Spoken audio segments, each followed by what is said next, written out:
It's time to take a look at every major PlayStation 4 game release coming in March. March is shaping up to be a pretty solid month with a wide variety of game releases across a multitude of different genres. So without further ado, let's take a look at all of the big PlayStation 4 games coming in March. Agony. Agony is the first major survival horror title being released in 2018, and it's being developed by Madmind Studio, and the game has been in the works for quite a while. The game has you begin your journey as a tormented soul within the depths of hell without any memories of your past. The special ability is to control people on their path and possess minded demons. Agony seems to be one of those horror games that really invokes that element of survival and horror, and that's always nice to see in survival horror games, which has been a genre that's been relatively hit or miss, but hopefully Agony sets a good trend for 2018 horror games, as it's set to be released on March 30th.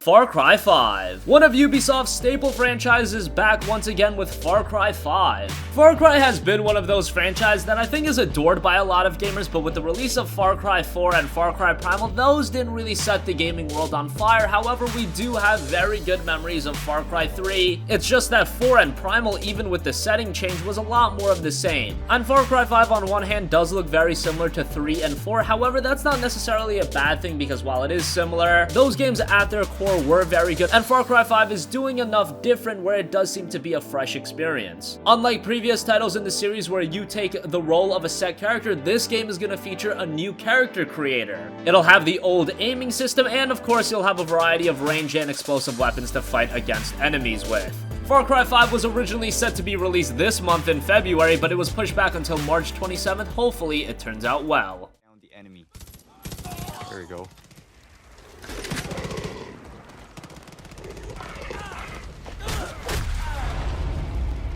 So we just took down the last cultist at Nick Rise. Ni no Kuni 2 Revenant Kingdom. The first Ni no Kuni title, Ni no Kuni The Wrath of the White Witch, was arguably the best Japanese RPG of last generation, arguably the best RPG of last generation. I don't think that's hyperbole in saying that because that was a fantastic RPG by Level 5. Level 5 have worked on some fantastic RPGs also, including Rogue Galaxy, as well as the Dark Cloud titles, but Ni no Kuni was probably their best game yet, and now we have the follow-up Ni no Kuni 2 Revenant Kingdom, which presentation-wise is very similar to the first Ni no Kuni, which is a great thing because art direction and sound direction was one of the strong suits of the first Ni no Kuni title. As far as the story for Ni no Kuni 2 Revenant Kingdom, it does look like you'll be able to jump in no problem without any prior recollection of the first title, and with Ni no Kuni 2 it'll have you control a usurped king from his castle who sets out to reclaim his kingdom. The game will feature a full and vibrant open world, and hopefully with Ni no Kuni 2 Revenant Kingdom they just build upon the quality they set with the first title because this is one with a lot of potential.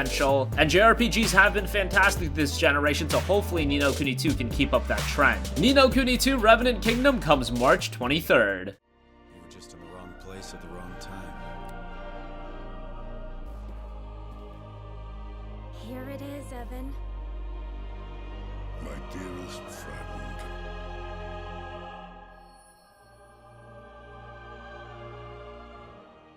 Final Fantasy 15 Royal Edition. Speaking of Japanese RPGs, arguably the most anticipated one this generation was Final Fantasy 15, and now we've got a definitive version with Final Fantasy 15 the Royal Edition. This is the ultimate version of Final Fantasy 15, and if you've yet to check out the game, this is the version that you'll want to buy. If you've yet to play Final Fantasy 15, the Royal Edition is without a doubt the version to buy. It's going to include the base game as well as the Season Pass. That includes Episode Prompto, Episode Ignis, as well as Episode Gladio, and then you'll also have the Royal Edition Upgrade, which is a new set of content that is going to be released as another DLC pack, and that pricing hasn't been announced yet for those of you that already own the base game. The rumor was $20, but that isn't confirmed, but the Royal Edition will be released at $50, and it's going to include all of that content, the base game, the Season Pass, as well as the Royal Edition Upgrade. That is a crazy amount of value for your money, and while Final Fantasy 15 wasn't a perfect game, it did falter in the storytelling departments. Overall, the positives of the game definitely outweigh the negatives, and if you're a fan of quality open world RPGs, this is one to check out.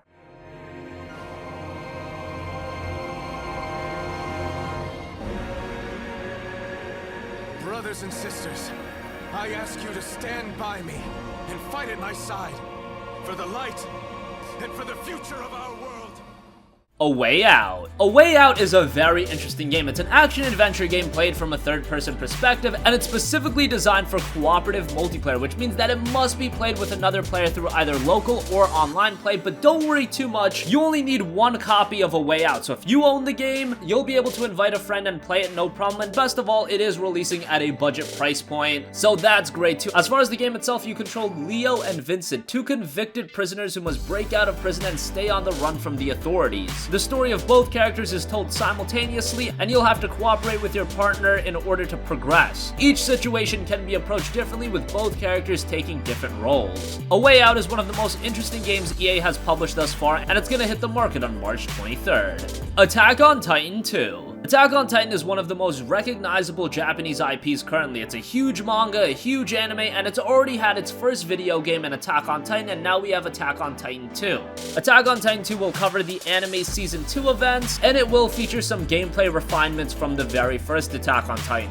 Now, this isn't a game I would probably recommend to those of you that aren't familiar with the anime or manga. It's probably not going to hit home with you as much, especially because it is a Tecmo Koei product and you know how these games go. With Attack on Titan, it is a little bit different mechanically because you do have the maneuver gear, but you still want to be a fan of the IP, and that's the consumer that's going to get the most enjoyment out of Attack on Titan 2, especially because this does cover Season 2, so the story is going to be a little muddled if you're not familiar with it. Attack on Titan 2 is coming March 20th.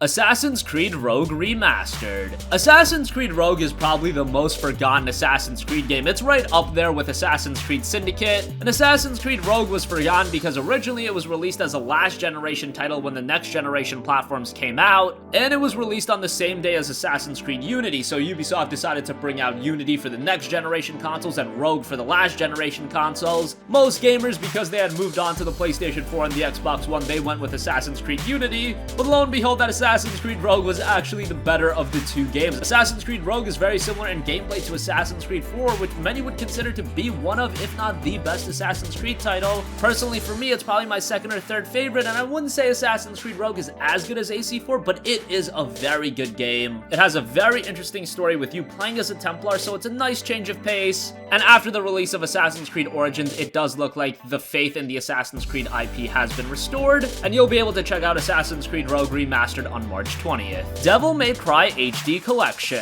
One franchise that's been absent for a little while is Devil May Cry, but you'll be able to play through the 3 Devil May Cry games that were originally released on the PlayStation 2. Devil May Cry 2, as well as Devil May Cry 3. There was actually a Devil May Cry collection that was released on the PlayStation 3 and the Xbox 360. It was the exact same, but for those of you that didn't get a chance to check that out, you will be able to check out these games on the PlayStation 4, and they will have your typical HD refinements, better visuals, better performance, all that jazz. As far as the games themselves, Devil May Cry and Devil May Cry 3 are very good. Devil May Cry 3 is actually a prequel to the very first Devil May Cry game, and as far as chronological order goes, the Devil May Cry franchise is actually all over the place. Devil May Cry 2 takes place well after Devil May Cry 4, so figure that one out. And speaking of Devil May Cry 2, that game is seen as the weakest of the series, so that is a little unfortunate. Personally, I still thought it was pretty good, but not at the level of DMC or DMC 3. Still, the collection is being released at just $30, and whether you want to revisit the games or experience Devil May Cry for the first time, it's gonna be a solid pickup when it hits the market on March 13th. Scribblenauts Showdown. Scribblenauts is one of those franchises that I'm surprised didn't garner more traction than it did. It gained a little bit of a following, but it kind of disappeared for a while, and now it's back with Scribblenauts Showdown, which is a party game for up to 4 players using mini-games based on the Scribblenauts formula. With Scribblenauts Showdown, this will also be the first time that the series is headed to the PlayStation 4, so that's pretty nice to see, and hopefully Showdown can set a positive tone for future Scribblenauts entries because they are very charming games, and it's a franchise that still has some untapped potential. Showdown hits the PlayStation 4 on March 6th.